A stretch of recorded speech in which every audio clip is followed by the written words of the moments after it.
I've had plenty of weird, slightly uncomfortable moments while camping. Bugs in the sleeping bag, late-night rustling in the bushes that turns out to be a raccoon, a squirrel chewing a hole through my backpack for trail mix, but nothing quite stuck with me like the time I got stared down by a rogue cow while squatting in the woods. I used to laugh about it, but looking back, there was something about that experience that's always made the back of my neck itch when I remember it. Started funny. It didn't end that way. This happened a few years ago on a solo camping trip in Central Oregon. I had gotten into the habit of taking a week off work every summer and heading out alone. Just me, my backpack, and whatever section of trail I wanted to explore that year. That summer, I decided to explore some lesser-traveled forest lands east of the Cascades, near the Ochoco Mountains. I'd been drawn in by trip reports of quiet trails, open pine forests, and the kind of high desert terrain that offered solitude without complete isolation. I wasn't interested in climbing peaks or setting personal records. I just wanted quiet nights, coffee at sunrise, and a chance to be alone with my thoughts. I started my loop on a Monday, parking my car at a dusty trailhead off a Forest Service road that looked like it hadn't seen a grader in years. The signboard was cracked. The posted maps were sun-bleached and curling. It was perfect. I tightened my pack, checked my GPS one last time, and stepped into the pines. The first few days went exactly as I'd hoped. Long, warm days, open trails, not a soul in sight. The trees were spaced wide apart, the forest floor littered with soft needles and old branches. Coyotes called from far away at night, and in the mornings the birds always woke me up before my alarm. There was no service, no news, no emails. Just the wind moving through the pines and the sound of my boots on the trail. By the third evening, I'd made camp in a shallow ravine just off the trail, maybe 50 yards from a dry creek bed.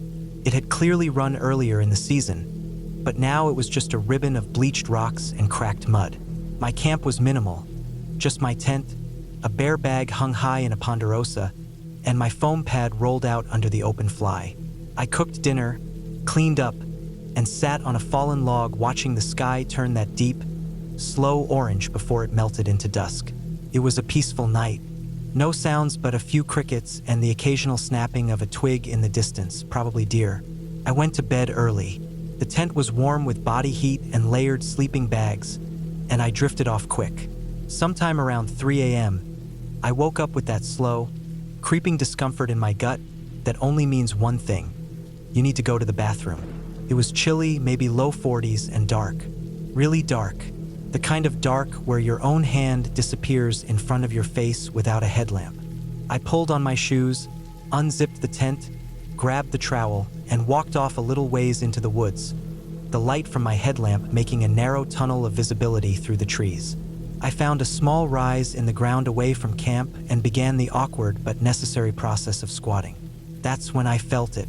You know that feeling when someone is watching you? That subtle prickle on the back of your neck? It's real. It's primal. Your body notices long before your brain has time to catch up. I felt exposed, vulnerable, and suddenly freezing cold. I glanced up and swung the beam of my headlamp around, expecting to see a raccoon or a deer frozen in the light. But what I saw stopped me completely. Standing between two trees, maybe 20 feet away, was a large, stocky cow. It wasn't like a dairy cow from a children's book. This thing was huge, overgrown, matted fur, its sides crusted with patches of dried mud. It had the kind of bulk that didn't match its surroundings. Thick body, head low, just standing there, watching me, dead on. Its eyes reflected the beam of my headlamp in that cold, glassy way that animal eyes do. But it wasn't startled. It didn't move. It didn't blink. It just stood there, locked onto me. I was mid-squat, pants down, and in that second, I felt something I didn't expect. Fear. Not fear of getting trampled, not even fear of getting hurt, but a deeper, stranger fear, the kind that bubbles up when you realize you're completely exposed, completely alone, and being watched in the dark by something you don't understand. Because that's the thing, it was just a cow, right? Probably part of some grazing lease on forest land. It happens all the time in the West. Cows wander through open land during the summer and eventually get rounded up. I knew that, but knowing it didn't help. because this cow didn't act right. It didn't move like a normal animal.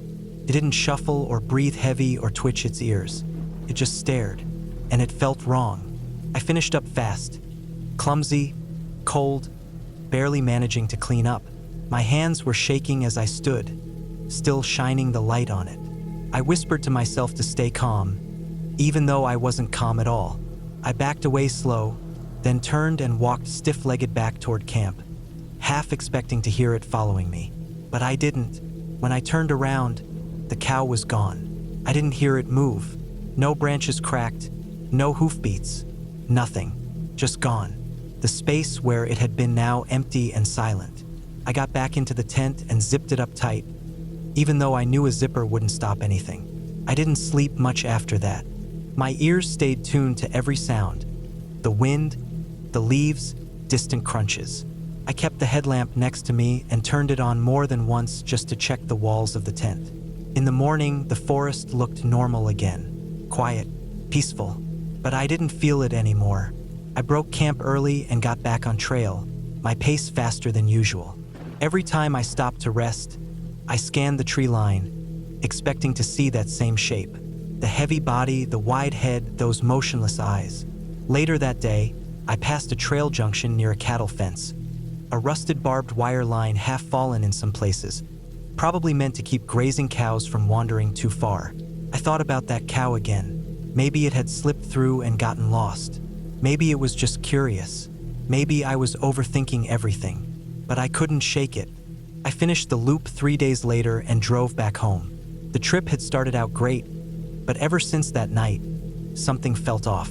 I kept replaying the moment in my head, me squatting, that cow standing there, the way it watched me, the way it didn't move, and how it vanished. I told myself it was just a weird experience. One of those things that happens in the woods when you're alone and vulnerable and not thinking straight. But the next few times I went camping, I found myself holding it in longer than I should have. Always making sure I was never too far from the tent. Always checking behind me, and every now and then, even today, I'll be out on trail and come across cow tracks. Pressed deep into the dirt, the pattern of hooves heading off into the trees. And I'll remember that night.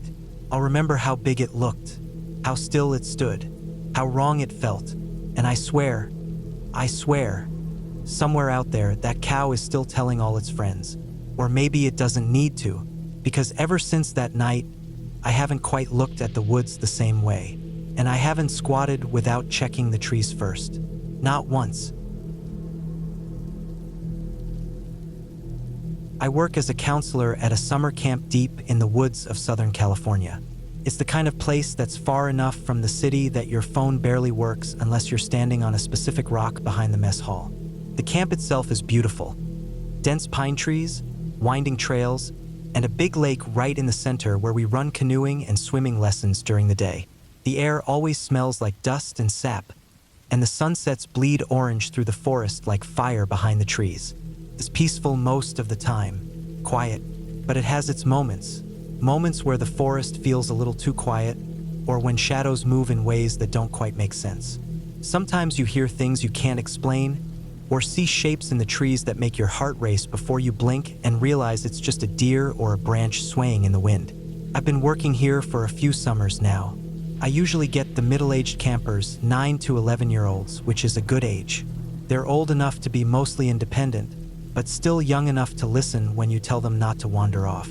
I stay in a small wooden cabin with them, and my job is to keep them alive and more or less happy while they spend 2 weeks building fires, swimming, hiking, and learning to tie knots they'll forget in a month.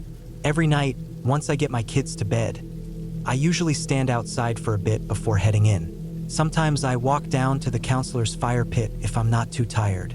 Other times I just stand on the porch with a flashlight and listen to the sounds of the woods. It's calming in a weird way. The night has its own rhythm out here.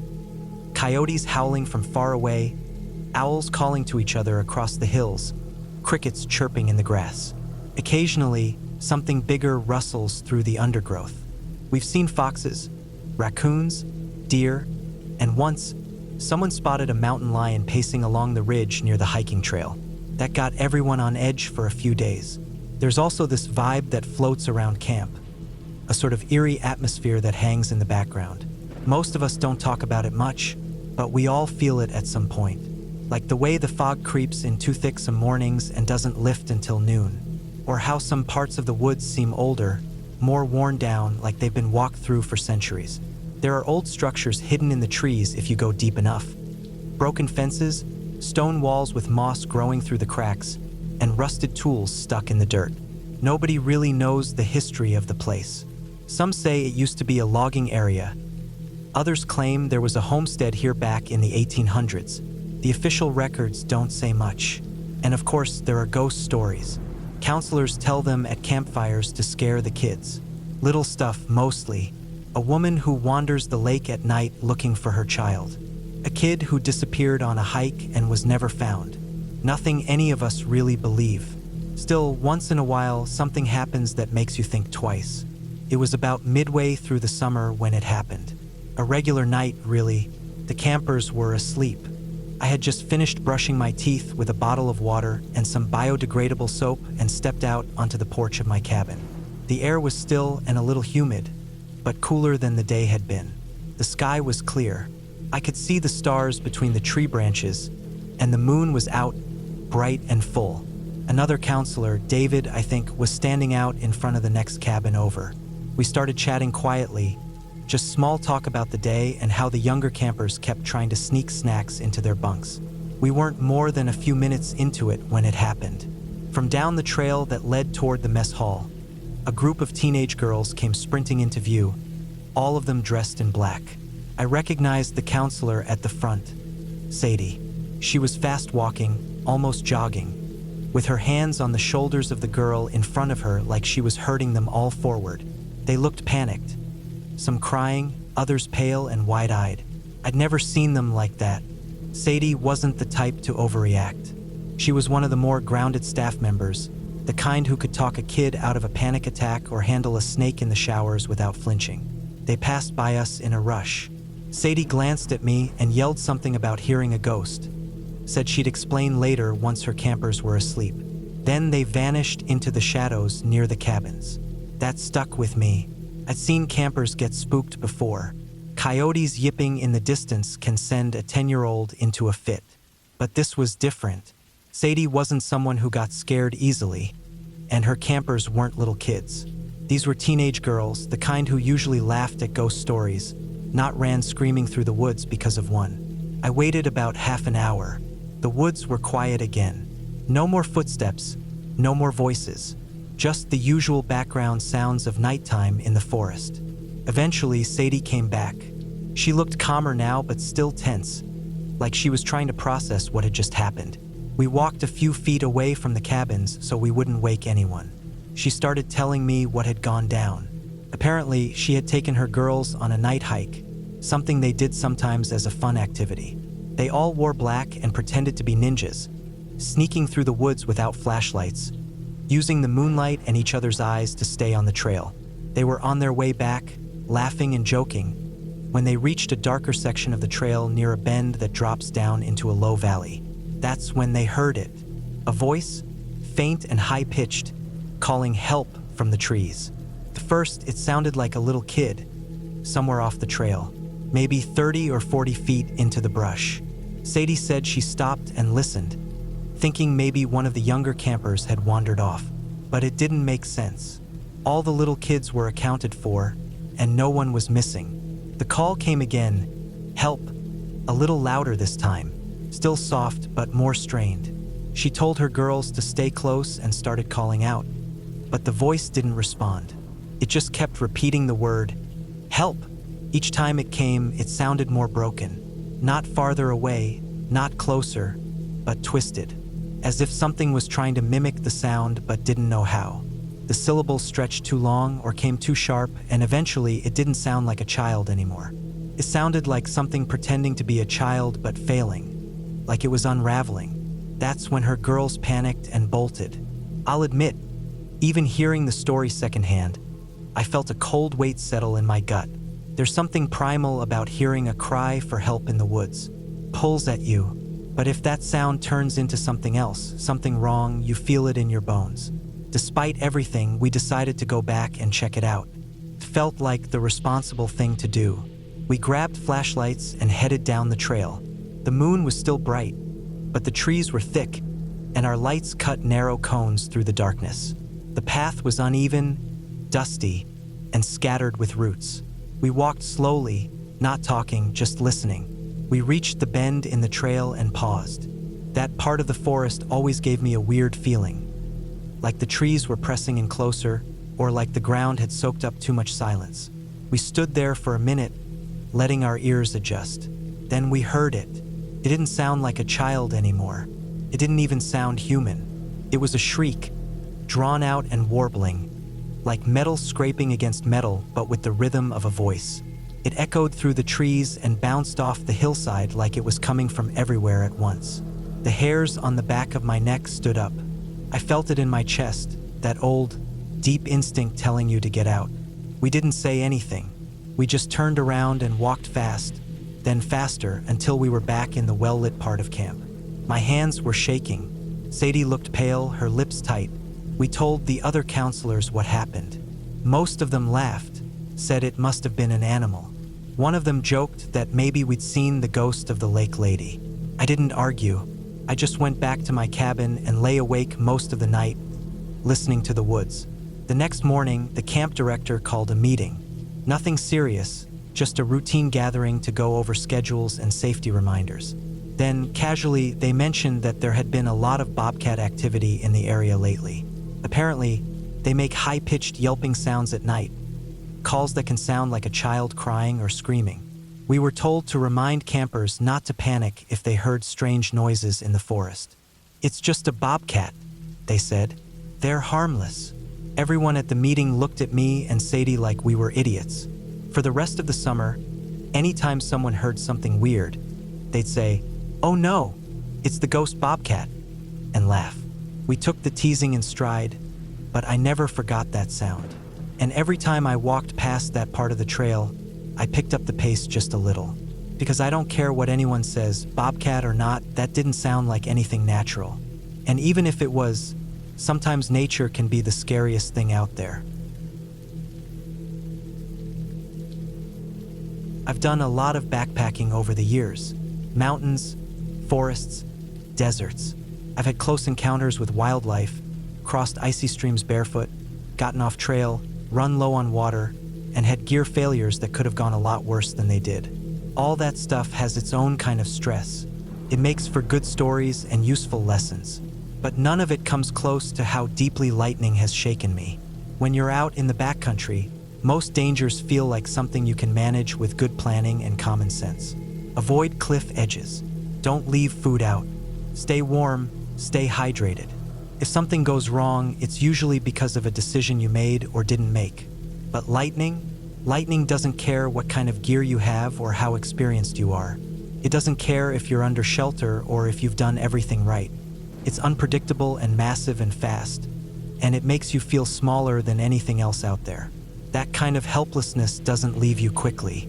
My first real experience with lightning came when I was young. I was part of a scout group and we were doing a 2-week trek through Philmont Scout Ranch in New Mexico. For anyone who's never been, it's a huge area. Hundreds of square miles of wilderness, trails, campsites, and ridgelines. It's a dream for backpackers. And it's dry most of the time, but when storms come, they come fast and hard. The sky can be clear 1 minute, and then you hear distant rumbling and know you've got maybe 5 minutes to throw a rain cover on your pack and find some lower ground. We've been lucky most of that trip, just occasional light rain or clouds.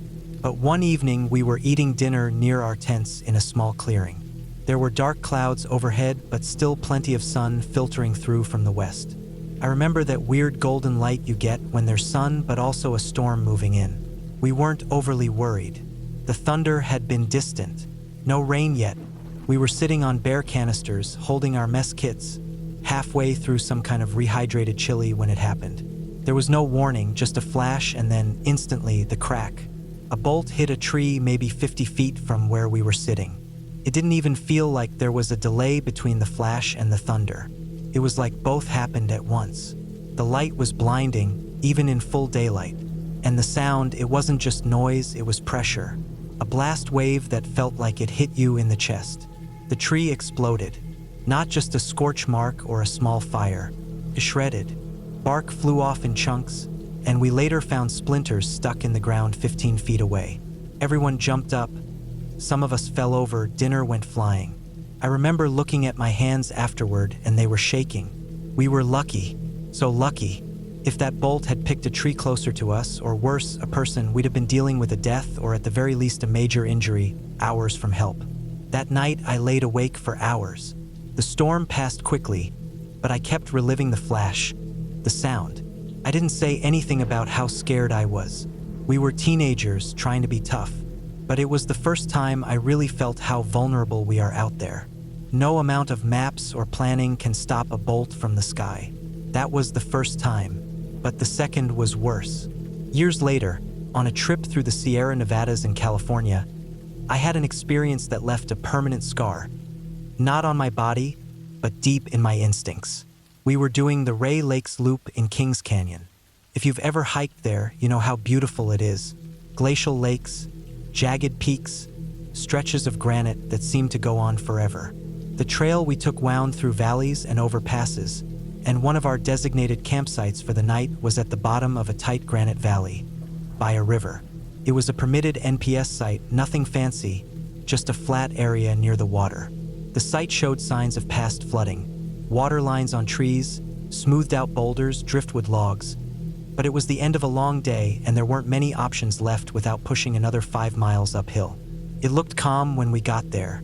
Blue sky, maybe a few small clouds. We filtered water, set up camp, cooked dinner. I remember how quiet it was out there, the kind of stillness that feels ancient. Just the soft rush of the river and the occasional wind through the trees. But sometime after midnight, I was yanked awake by a flash of light so bright it seared through my closed eyelids. I didn't even have time to sit up before the thunder hit. So loud, so violent, I felt the ground shake. It was like the sky split open, like a bomb went off overhead. My brain didn't even register it as thunder at first. It was just pure force. I thought something had hit our tent directly. Then came the rain. It started immediately in sheets. The sound of it pounding on the tent was deafening. And then another flash closer. Again, the whole tent lit up. This wasn't just random lightning off in the hills. We were directly underneath the storm. The thunder never stopped rolling. It wasn't the usual boom then silence rhythm. This was constant, overlapping strike after strike. The valley walls amplified everything. It felt like being in a steel drum while someone hammered it from all sides. I looked through the thin wall of the tent and could see flashes coming every few seconds. It was so frequent that I could see the silhouettes of trees, boulders, and the tent poles like it was daytime. The rain was sideways now, driven by gusts of wind strong enough to buckle the tent walls. I kept thinking about the river. If it rose, we were trapped. There was nowhere higher to run to in the dark. Steep granite on both sides. No cover. I lay there with my heart racing, counting seconds between flashes and thunder, trying to guess how close each strike was. But they were all right on top of us. Sometimes no delay at all. I knew what to do in theory. Stay low, don't touch metal, don't be the tallest object. But in a tent, in a flash flood zone, none of that mattered. We were just hoping the storm didn't pick us. At one point, I thought the tent might fly off entirely. Stakes pulled loose. Rain was pooling under the floor. I was soaked through, even inside my sleeping bag. I didn't know what was more likely, death by lightning or drowning in our own tent. It lasted hours, maybe 3, maybe 4. I lost track of time. All I remember was the fear, not a sudden panic, but a long, slow wave of dread that settled in and stayed there. Every minute we weren't struck felt like borrowed time. Eventually, near dawn, the storm moved on. The thunder faded. The flashes stopped. The rain became a drizzle. We were alive, all of us. No injuries, no hits, but none of us looked the same that morning. I saw it in their eyes, that 1,000-yard stare, that exhausted silence. We stepped out and checked the river. It had risen but hadn't jumped its banks. There were fresh debris lines, some logs that had moved. Our tents looked like they'd been through a battle. We made coffee in silence, packed up, and got the hell out of there. Even now, if I hear thunder while I'm outside, I feel it in my chest first, like something old and primitive wakes up inside me. I get twitchy, eyes scanning for shelter, heart rate up. It's not dramatic fear, not flailing panic. It's deep, buried, automatic. The last time I had a close call was overseas, hiking in the Swiss Alps. We were on a descent, high up on a rocky plateau with nothing around us. No trees, no buildings, just open ground and cliffs. A storm moved in fast, too fast. There was no way to out-hike it. We were exposed. As the wind picked up and the clouds darkened, we had one option: squat low on our packs, make ourselves small and wait. The lightning started and we just sat there, hunched down, trying not to touch the metal in our trekking poles or packs. There was nowhere to hide, nowhere to run. The strikes hit nearby, close enough that we felt the air ripple. Again, that helplessness, that same thought I always have, this could be it. All that planning, all those years of experience, and it all comes down to random chance in the sky. We made it through. Of course we did. I'm writing this after all, but each of those moments left a mark. And the older I get, the more I realize how little control we really have out there. Nature isn't out to get us. It's just doing what it does. But lightning is the rawest version of that truth. Fast, silent until it isn't precise, cruel. It doesn't care where you are or how prepared you are. I still go out. I still hike. I still love the backcountry. But I check the forecast obsessively now. I plan routes around elevations and ridgelines. I carry a lightweight radio to pick up NOAA updates. And I always scan the sky, because I've been too close too many times. I still enjoy watching storms roll in, if I'm indoors under a porch, maybe with coffee or a beer, somewhere safe, somewhere grounded. But if I'm out in the open and the sky shifts, something deeper than thought kicks in. An instinct, something wired into the bones. A voice that doesn't use words. It just screams, "Get down, get out, out." And I listen, because I've felt what it's like to be out there when the sky comes alive. And I don't ever want to feel that close to nothing again. I've spent a good portion of my adult life outdoors, climbing, hiking, backpacking. I've always felt comfortable out in the wild.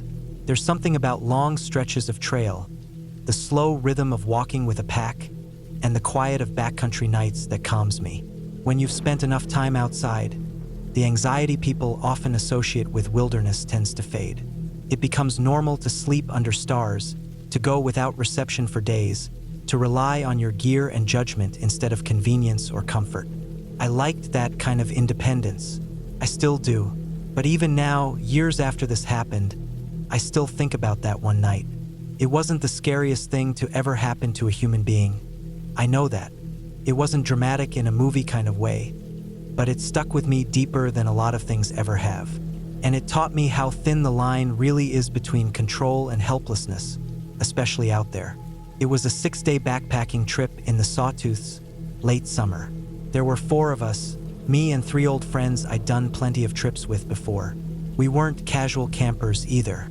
All of us had the right gear, the right mindset, and knew how to stay safe in the backcountry. We had topo maps, GPS backups, bear spray, water filters, the whole setup. This wasn't new territory for us. That day, we'd put in about 10 miles on foot, pushing over a high ridge in the heat, dropping down switchbacks most of the afternoon, and finally descending into a narrow, shaded valley near a creek for the night. We were exhausted, but in that satisfying way you only get when your legs hurt, your pack feels glued to your back, and everything you own smells like sweat and pine sap. The campsite we picked was deep in the valley, with steep rocky walls rising up on both sides. There were tall trees on the floor of the canyon, and a wide gravel clearing by the stream that was flat and soft enough to stake tents. I remember standing in that clearing and looking up. Those rock walls felt like they went straight into the sky. The light faded quickly down there. Sun disappeared early behind the stone ridges, and the air cooled fast. It was beautiful in a wild kind of way. That kind of place that makes you feel like you're completely swallowed up by the land.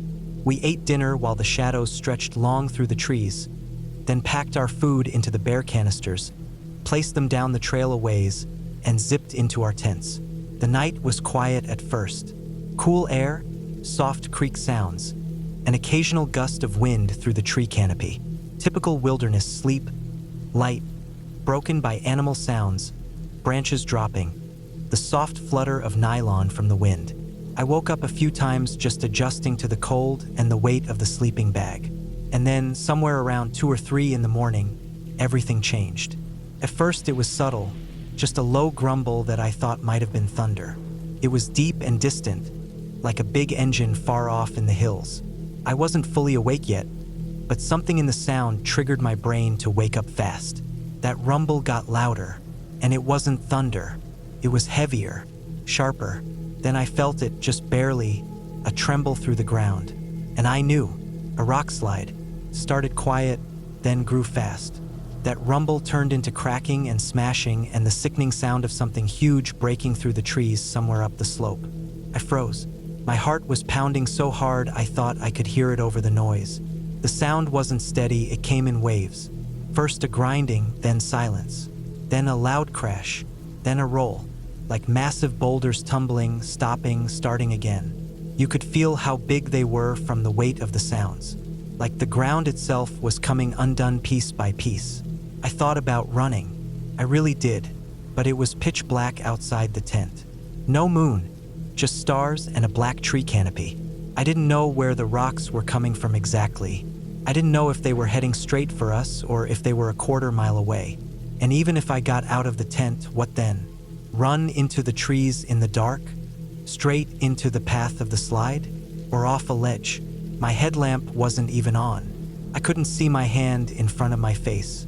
There were no good options. So I did nothing. I stayed still. I didn't even unzip the tent. I just lay flat, arms at my sides, holding my breath as the rocks thundered and crashed somewhere out there in the black. I kept thinking, this is it. If one of those boulders finds its way down into the valley and keeps rolling, there's nothing between me and it but this thin sheet of nylon. The idea that I was just lying there, fully conscious, fully aware, waiting to see if something massive and deadly was about to flatten me. That's what stayed with me. That helplessness felt like it lasted forever. The whole event probably took less than a minute, but it stretched out in my head like hours. Each second felt like its own moment, waiting, listening, wondering. At one point I swore I heard one rock crash into something and then bounce again, closer. Felt like it was maybe 100 yards away, maybe less. And then it stopped, just like that. Nothing, no echo, no more crunching, just silence. Like the whole valley had gone still again. No birds, no wind, just dead quiet. I stayed in the tent until first light. I didn't fall back asleep. My muscles ached from holding still for so long. I could hear some of the others shifting in their tents after a while, but nobody got up. We all waited for daylight. I think all of us were doing the same thing. Listening, imagining where the rocks landed, wondering how close they'd gotten. When the sun finally crept over the rim of the cliffs, we unzipped our tents and stepped out one by one. Nobody said anything. We all just looked around like we were waiting to see some giant scar through the trees, or a split boulder in the clearing, or some kind of debris field where our tents used to be. But there was nothing. No broken trees near us. No rocks in the clearing. No fresh debris. We followed the sound as best we could, up a small slope to where the forest thinned out. That's when we saw a patch of freshly disturbed soil and some small splintered branches in the distance, maybe a quarter mile up the slope. We walked closer, slow and quiet. At the edge of a small bluff, there was a slide path, bare dirt where moss and roots had been stripped clean. A few large rocks, maybe the size of washing machines, sat halfway down the slope, stopped by thick trees. One boulder had left a gouge in the earth as it scraped past a smaller pine, tearing bark off the trunk.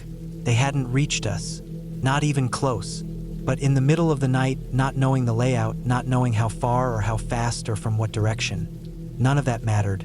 It sounded like the whole mountain was coming down. And I don't think I'll ever forget that sound. Not just the rocks, but the way the forest seemed to react. Like the air changed, like the land itself was alive and angry. We stayed an extra night in the valley, but we picked a new camp a little higher up, away from the center. It didn't feel right sleeping in that same spot again. Even though the rocks hadn't reached us, we all felt that sense of vulnerability. Like we'd been reminded of just how powerless we really were out there. The rest of the trip went fine. We finished the loop, hiked out without any other problems. But on the drive home, I couldn't shake the feeling. I kept thinking about how many times I'd camped in canyons, valleys, basins, places I thought were safe because they were flat or near water. I never really thought about what was above me, what was waiting higher up, held in place by weathered soil and shallow roots, and how easily one small shift could set everything loose. I still camp. I still go out on solo hikes sometimes, but I look at terrain differently now. I don't just check for level ground or water access. I look up. I study the slope, the rock formations, the tree patterns. I try to imagine what would happen if things gave way in the middle of the night. Because that feeling, lying in the dark, knowing there's nothing between you and several tons of falling rock except a few feet of empty space, that doesn't go away. It sticks with you. And now, when people ask me what the scariest thing I've ever experienced in the backcountry is, I don't tell them about bears or getting lost or storms. I tell them about the night in the Sawtooths when the earth shifted in its sleep, and I lay there wide awake, hoping I was in a lucky spot. That helplessness, that's the part that scares me most. There was a time not long ago when I seriously considered leaving city life behind. I was tired of the noise, the pace, the people, the constant pressure to be doing more, earning more, living more. It was draining. Everything felt loud and synthetic, and I started romanticizing the idea of a slower, quieter life. A small town with friendly neighbors, dusty roads, weekend farmers markets, and maybe a little cabin nestled in the woods. Something out of a lifestyle magazine. A place I could escape to, or better yet, live in year-round. I started looking at listings online, cheap cabins, fixer-uppers, quiet plots of land. I even bookmarked a few that caught my eye. Eventually, I decided to take a solo camping trip up north, not too far from a town called Hemlock Ridge. I'd seen a few properties listed there. Cheap cabins that looked a bit weathered but still had charm. I figured it'd be a good chance to get a feel for the area. It wasn't a tour or anything official. I just wanted to be there, breathe the air, walk the land, and see if it felt right. No pressure. I packed up my car with everything I needed for a long weekend: tent, cooler, a couple gallons of water, extra fuel, tools, food, a camp stove, and a thick sleeping pad. I made a playlist for the drive and left early on a Friday morning. The drive out of the city felt like a slow shedding of weight. The highway thinned, the traffic faded, and the buildings gave way to trees and farms. I stopped for gas at a small service station on the outskirts of a town 2 hours out, bought a coffee, and asked the clerk if Hemlock Ridge was nice. He said he'd never been but heard it was quiet. That sounded perfect. The road leading up to Hemlock Ridge twisted through hills, forests, and a couple of wide, flat valleys. I passed rusted-out cars on the roadside, old barns caved in on themselves, and stretches of forest that looked untouched for decades. I didn't mind it. I liked the feeling of being away from everything. After about 5 hours, I reached the edge of town. A faded wooden sign welcomed me. Hemlock Ridge, EST 1898. Population 612. There wasn't much to the town. A diner, a tiny post office, a gas station with one pump, and a few older homes with peeling paint and wide porches. It wasn't lively, but it wasn't dead either. I drove through, waved at a man sitting outside the hardware store, and continued down a back road that led into the woods.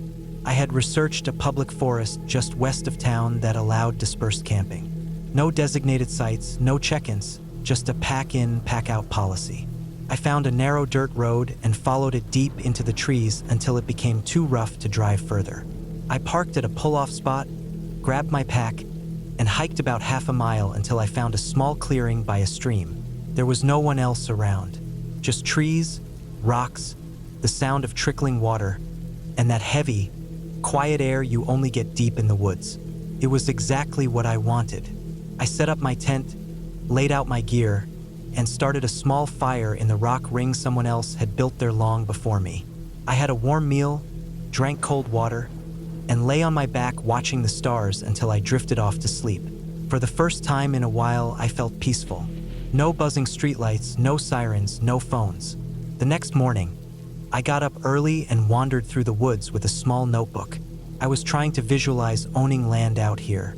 I took notes, sunlight angles, possible building spots, flat ground, how far the stream was from the clearing. I saw a few deer and a rabbit. Everything felt alive in a slow, gentle way. I thought to myself, maybe this could work. Maybe this was the life I'd been craving. Around mid-afternoon, I went back toward town to grab some supplies. On the way, I saw a sign pointing to a scenic overlook off a gravel road. I decided to check it out. I drove about a mile and pulled over near a narrow trail that wound through tall pines and undergrowth. I walked for about 10 minutes and reached the overlook, a rocky ledge that gave me a wide view of the valley and hills beyond. It was beautiful.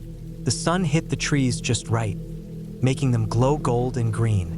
I stood there for a while, just breathing it in. As I walked back to the car, I noticed something strange. In the underbrush to my left, just off the trail, there was a crushed metal bucket and an old boot half buried in the dirt. The bucket had a rusted hole through it, and the boot looked like it had been there for years. I didn't think much of it at the time. Maybe someone dumped junk here decades ago. I drove into town, bought some snacks and extra water, and filled the tank again. The man at the station didn't say much, just nodded, took my cash, and turned back to the small TV playing inside. I waved and left. Back at camp, I spent the evening reading a paperback I brought with me. I cooked some noodles, cleaned up my area, and sat on a log watching the last bit of sun drip below the treeline. That stillness came back again, but this time it felt a little heavier. The quiet wasn't peaceful anymore. It was thick, pressurized, like the woods were holding their breath. I brushed it off. Maybe I was just tired or overthinking things. That night, I had trouble sleeping. I kept hearing things, branches snapping, something rustling in the leaves. Not fast or frantic, just occasional noises, spaced out. I knew animals were out there. I'd camped before, but this was different. This felt slow, deliberate. At one point, I sat up and listened. I could have sworn I heard what sounded like gravel shifting. Not the crackle of leaves, gravel, like a footstep. But when I unzipped the tent and shined my flashlight around, there was nothing. Just trees and shadows. No glowing eyes. No sounds. Nothing. The next morning, I walked around the camp and noticed that one of my water containers had been moved. Not knocked over, just moved about 4 feet from where I'd left it. It didn't roll. It wasn't tipped. It was placed, like someone picked it up and set it down somewhere else. I stood there staring at it for a long time. I even looked around for footprints, but the ground was too hard and dry to hold much of a track. I told myself maybe I had placed it there the night before and just didn't remember. That afternoon, I hiked a different trail deeper into the woods. I was curious to see more of the area. About 2 miles in, I came across what looked like the remains of an old campsite. Torn canvas, some rusted utensils, and a fire ring overgrown with moss. It had clearly been there a long time. I walked a bit further and saw something else. An old car, mostly buried under leaves and vines. It looked like it had crashed or maybe been dumped. The windows were broken out, and the tires were long gone. I stepped closer and saw a license plate hanging by one screw. The state was mine, but the plate design was at least 20 years old. Now I was unsettled. This wasn't the kind of wilderness charm I wanted. Something about the way everything was left there, abandoned, forgotten, made me feel like I was stepping into a place that people had chosen not to return to, or maybe hadn't been able to return from. That thought stuck with me. I turned back and hiked fast. That night, I kept my fire burning longer. I didn't read. I just sat with my headlamp on, watching the darkness around the clearing. The forest didn't feel friendly anymore. Felt like it was watching me back. I didn't sleep. I dozed here and there, but mostly I just laid still and listened. Sometime around 3 a.m., I heard it again. Footsteps. Slow. Measured. I held my breath and stayed absolutely still. Whatever it was moving just beyond the tent. I could hear twigs cracking softly, then silence, then more steps. I could feel my heartbeat in my throat. I reached for my hatchet quietly and held it close. After a few minutes, the footsteps faded. I waited until sunrise before I got up. I packed my gear in 20 minutes, didn't bother cooking, didn't bother breaking down the fire ring. I just stuffed everything into the car and drove. Fast.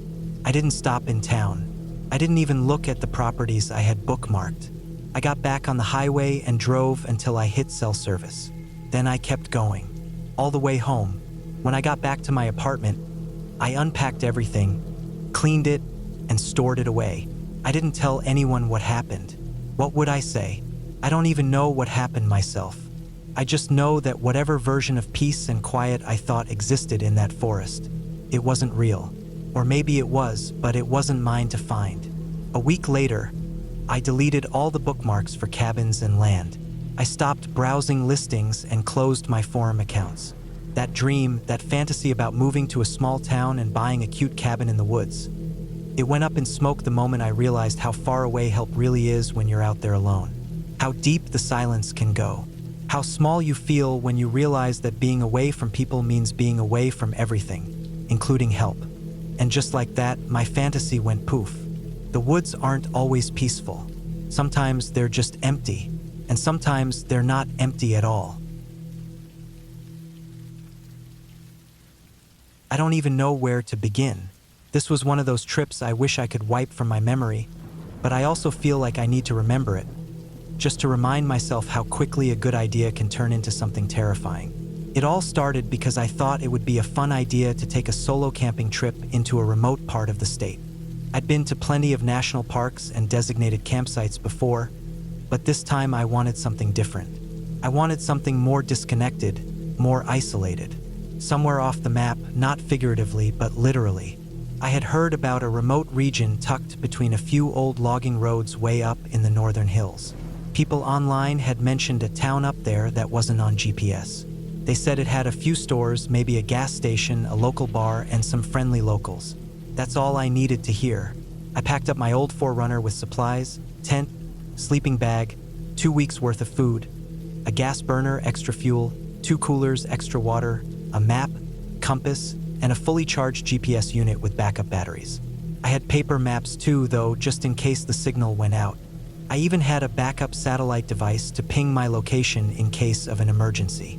I wasn't reckless. I just wanted to go somewhere quiet and untouched. The only thing I left behind was a real plan. I knew the general direction, but the details were vague. Just somewhere north, past the ridge, beyond the old rail line. That's what someone said in one of the forums. I drove about 5 hours on paved roads, then another 2 hours on old, cracked up county roads until those turned into gravel. I passed 2 towns on the way. The last one barely had any cell service, but I topped off the gas tank there and grabbed a few last-minute things. After that, it was just me and the dirt roads. The terrain started to change slowly. The trees got taller and tighter, and the road narrowed into a single lane with brush scratching both sides of the car. Eventually, I passed an old rail line, exactly as mentioned in the forums. That felt like a good sign, like I was on the right path. Beyond the rail line, the road got worse. It wasn't even gravel anymore, just packed dirt with deep tire grooves and mud patches that hadn't dried out yet from a rain earlier in the week. I kept driving another hour after that, totally alone. I didn't see a single other vehicle, not even an old mailbox or a cabin. The trees were so dense now that I barely saw the sky, and when I rolled the windows down, the air smelled like damp earth, pine sap, and something stale. Not rotten, just stale, like an attic that hadn't been opened in years. It made my stomach tighten a bit, but I pushed through. I was committed. I told myself I'd find this town, park nearby, and hike out to find a good campsite. Maybe by a stream or in a clearing. It sounded perfect, but the road just kept going. There were no signs, no mile markers, nothing. And then my GPS lost connection. Just blinked out and started spinning that little loading icon. My phone had already lost signal 2 hours earlier, so I wasn't surprised. I pulled out the paper map and tried to figure out where I was. The problem was, none of the roads I was on were even marked on it. It showed the national forest boundary and a few highways, but this logging path I was on didn't exist. I'd been too reliant on the digital maps. I kept driving, but slower now. I wasn't sure if I'd passed the town or if I was still heading toward it. There was no one to ask, no houses, no signs. Just trees and this worn-out road. It was starting to get late. Golden light was slipping through the treetops, and I needed to make camp soon. I found a small turnoff, a clearing just big enough to pull the car into, and decided that was good enough for the night. I set up camp quietly. The silence was thick, not peaceful, not relaxing, just still, too still. No birds, no insects, not even the rustle of small animals in the underbrush. The only sounds were the soft creaks of the trees and the occasional crack of a branch settling under its own weight. I kept glancing over my shoulder, half expecting to see someone standing there. But there was never anything, just empty woods. That night, I didn't sleep well. I lay in the tent listening for sounds that never came. No coyotes howling, no owls, nothing. Just the slow ticking of my watch and the occasional gust of wind. I'd never felt that kind of isolation before, not even when I'd camped alone in the high desert. This was something else, something deeper. The next morning, I packed up early and decided to try to find this town again. I kept driving the same direction, assuming the road had to lead somewhere eventually. After an hour, I passed a strange pile of debris. It was like someone had dumped old furniture, rusted out springs, warped wood, and what looked like the remains of an old fridge, just sitting there in the middle of the forest, far from any home. It looked like it had been there for years. That didn't make sense. Who would haul trash this far out? Another hour passed. Still no sign of life. The road split at one point. One direction sloped upward toward a ridge. The other dipped down into a darker patch of forest. I decided to take the high road, thinking I'd get a better view. When I reached the top, I could see for miles. Just trees. Trees and hills and a gray sky. No buildings. No towers. No smoke from chimneys. Nothing. It started to sink in that I might have misunderstood what people meant by a town. Maybe there never was one. Maybe it was some kind of local myth or an inside joke between people who lived in the area. But even then, why did the road keep going? Where did it lead? Fuel was becoming an issue. I'd burned through more than half a tank already, and there was no way to refill out here. I made the decision to turn around. That should have been easy. Follow the same road back. But when I tried to retrace my steps, things didn't match up. I didn't pass the same landmarks. I didn't see the pile of debris again. I didn't hit the split in the road. It was like the road had changed behind me, or I had taken a wrong turn somewhere without realizing it. Panic started to creep in. I pulled over, checked the map again. Nothing. The compass showed me heading south, so I figured I'd keep that direction and eventually I'd hit a main road. But the hours passed and nothing changed. Trees, dirt, more trees. By the third night, I had to make camp again. This time I barely ate. My water was fine and I still had food, but my stomach was tight and jumpy. I barely even got the tent set up before dark. That night I heard something. Not an animal, at least not one I recognized.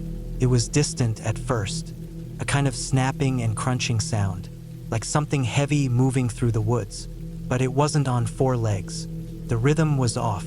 Slow, uneven footsteps, one after another, then nothing, then again closer. I sat inside my tent, holding my breath. My hands were shaking.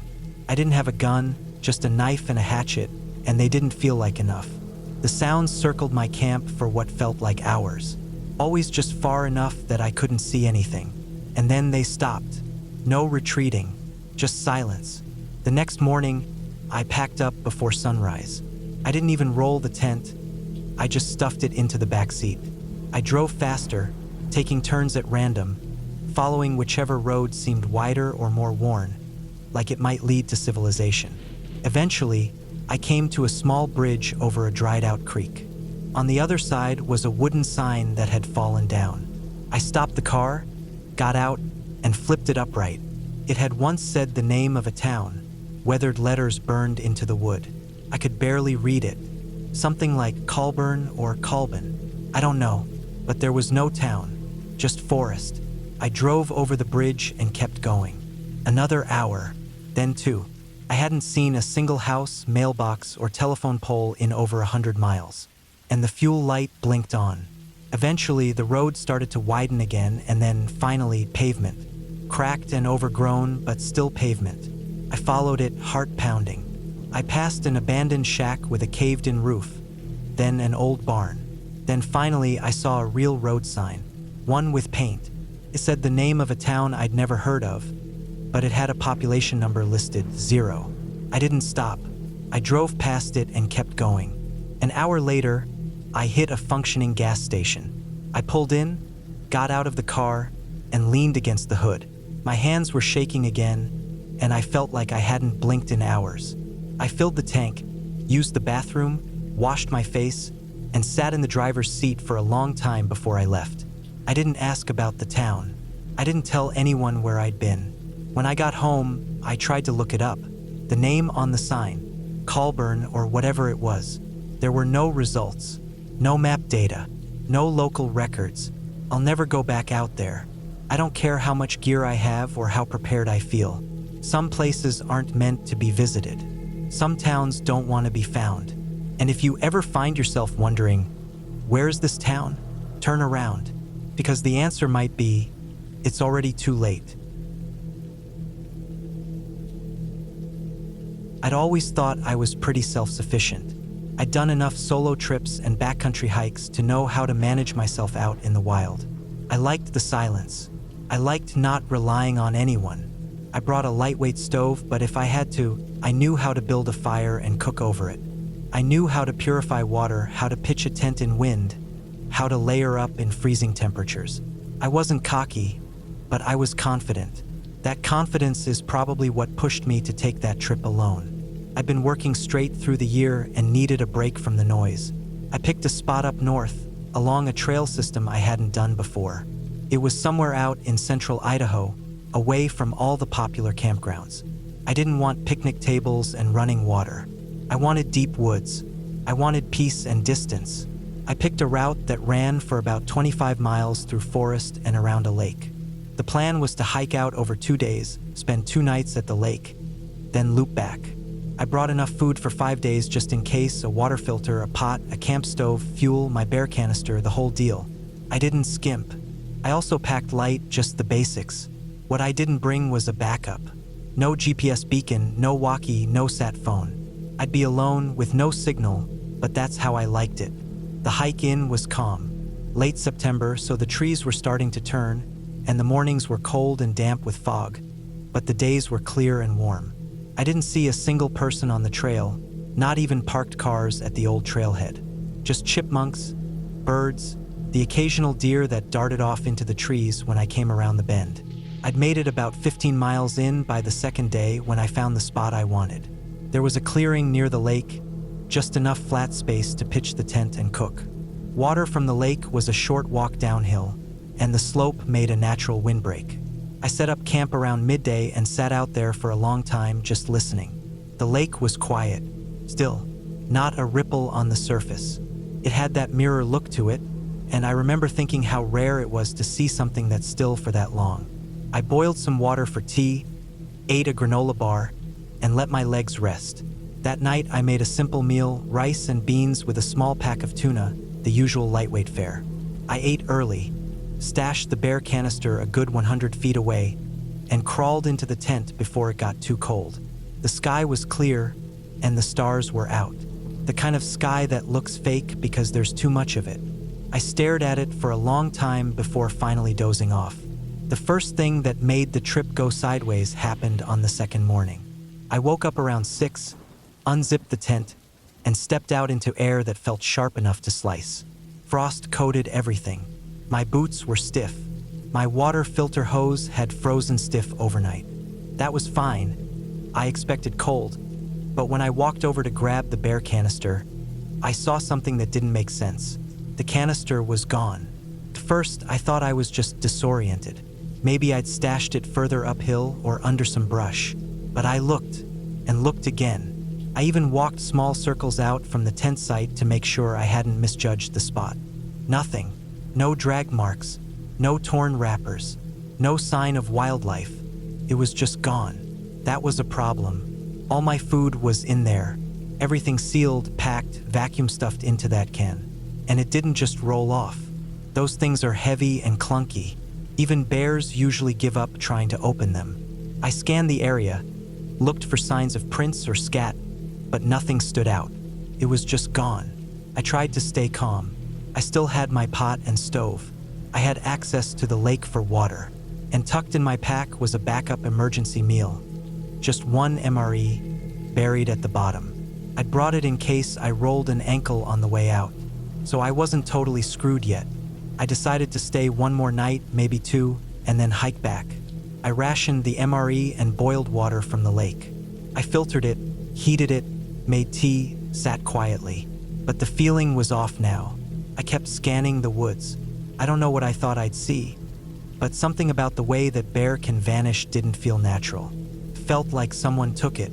Someone who knew what they were doing. That idea crawled into the back of my head and just stayed there. That second night, I didn't sleep well. I kept hearing things. Snaps, soft crunches, things shifting in the trees. Every noise out there carries farther than it should. At one point, I sat up and just stared into the dark for what felt like an hour. Eyes adjusted, waiting to see something move. I never saw anything, but I couldn't shake the feeling I was being watched. It wasn't panic, just this low, steady alertness, like a pressure in my chest that didn't go away. I slept in short bursts. Every time I woke up, I checked the tent walls for shadows, listened. Still nothing. The third morning, I got up before the sun. I decided I'd pack up and start hiking back right then. I had some trail mix left in a jacket pocket and a couple of electrolyte tablets. Enough to keep me moving. I boiled more water, filled both my bottles, and took a last look around the site. That's when I noticed it. Near a tree, just past where the canister had been, was something small sticking out of the dirt.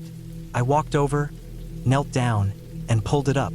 It was a wrapper, one of mine, the kind that had been sealed inside the can. Torn open but clean, not chewed, not shredded, opened carefully. It didn't look like an animal had touched it. I stuffed it in my pack and started walking, fast. I didn't bother with breakfast. My goal was to cover as much ground as I could while I still had some energy. My legs were stiff, but I pushed through it.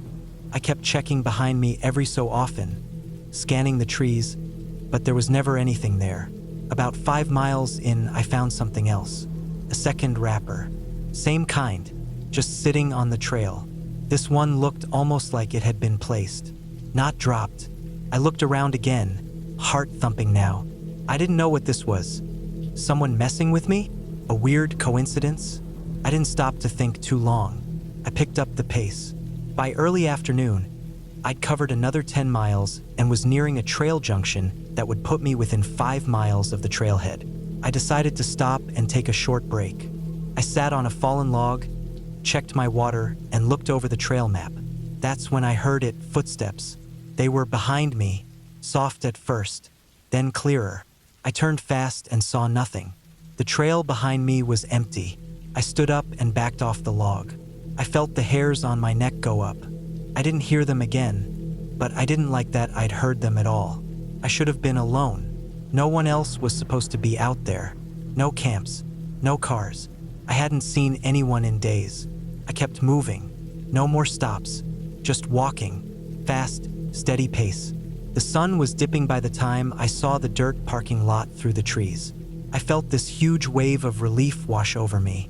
I don't remember feeling that happy to see my car in a long time. But the relief didn't last, because as I got closer, I saw something sitting on the hood of my car.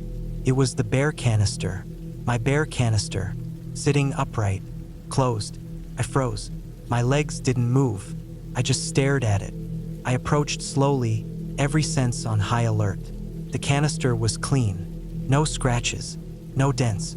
It looked exactly like I'd packed it. I opened it. All the food was gone. Every single package. Even the plastic spoon and energy chews I'd tucked in the side compartment. Gone. And inside, placed carefully, was something else. A handwritten note. Just 3 words. I can cook. That's it. Written on the back of one of my own food wrappers in black ink. No signature. No marks, just those words. I felt my stomach drop. I looked around the lot. Empty. No tire tracks. No movement. Just the stillness of the woods pressing in again. I tossed the canister into the car, got in, locked the doors, and drove.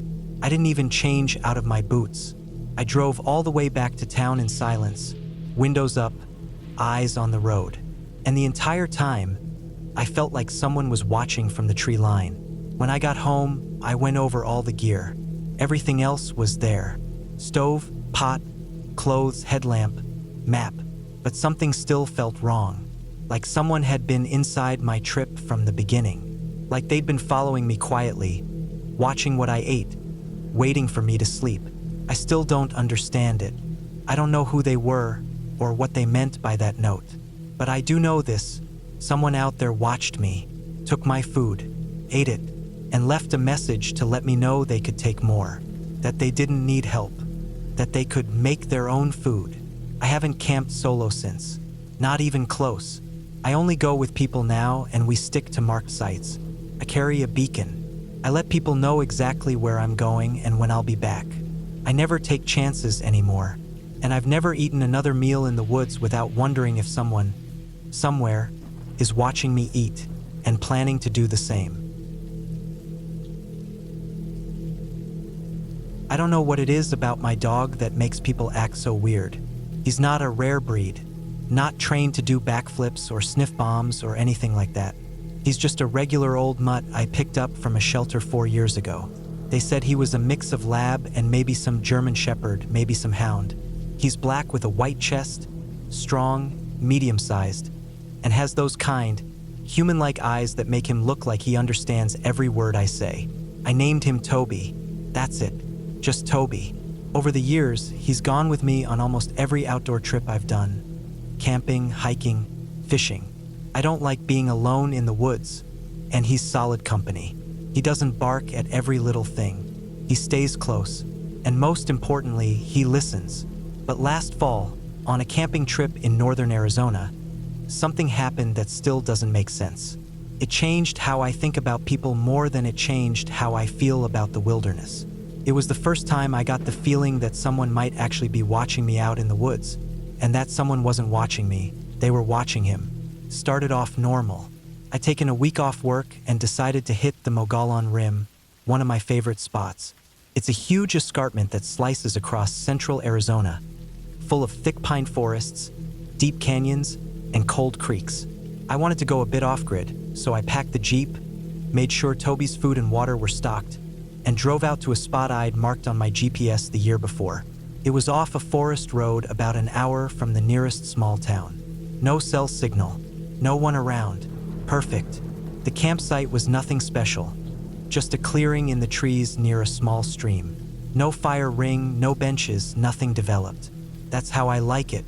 I set up my tent, laid out a tarp and folding chair, and let Toby roam a little. He sniffed around, did his usual perimeter check, and then came back to sit near me. I cooked up a can of chili on the camp stove and watched the sun go down behind the trees. It got cold fast that night. By 9, I was zipped up in my sleeping bag, and Toby curled up beside me. The first night was fine, quiet. A couple of coyote yips way off in the distance, but nothing close. But when I stepped out of the tent the next morning, something felt off. About 15 feet from my tent, in the dirt near the stream, were 2 sets of boot prints. Fresh. They weren't mine. I know that for sure. The soles were different.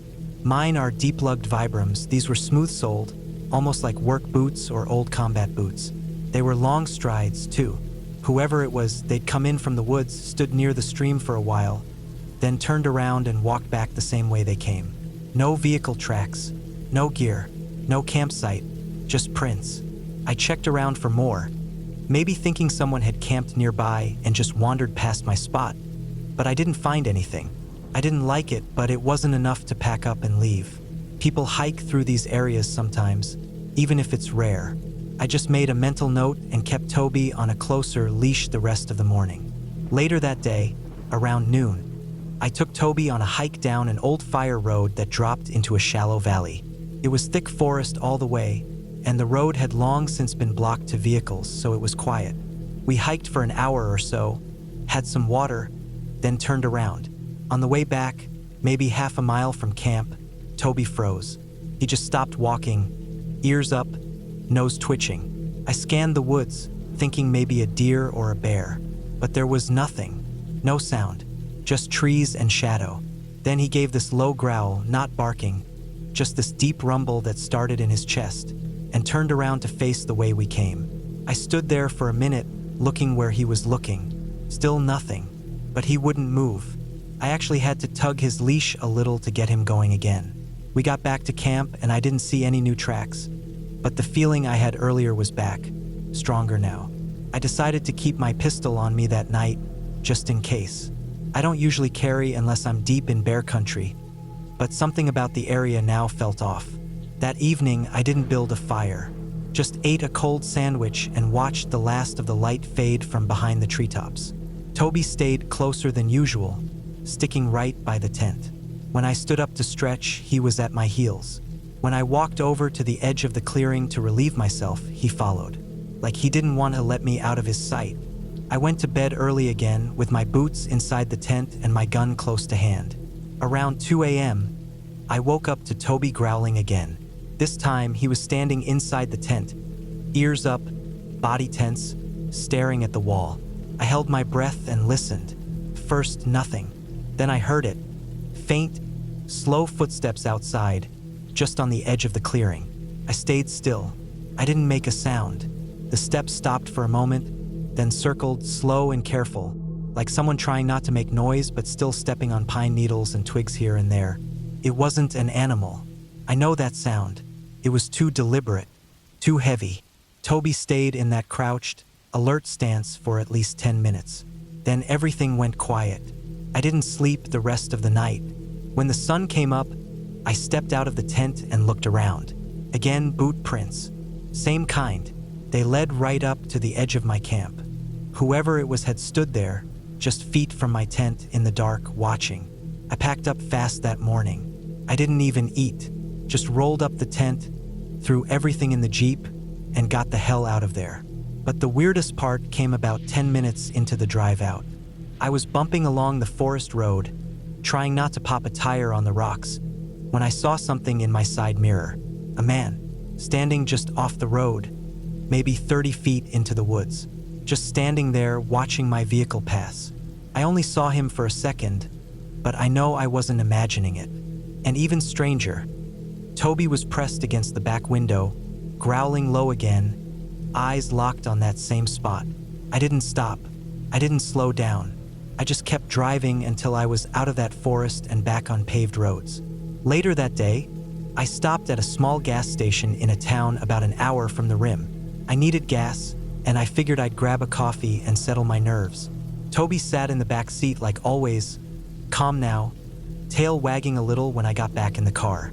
I was pulling out of the lot when a guy in a beat-up old pickup truck rolled down his window and leaned out as I passed. I didn't stop, but I heard what he said, clear as day. "What kind of magical dog do you have that everyone wants?" Took me a second to process that. I looked in my rearview mirror, but the guy had already pulled away. I never saw his face, just a long-sleeved arm and a ball cap. That stuck with me, because it wasn't a joke. His voice didn't sound like he was being funny. It sounded tired, flat, like someone who knew something I didn't and was warning me. I drove straight home and didn't take Toby out into the woods again for a long time after that.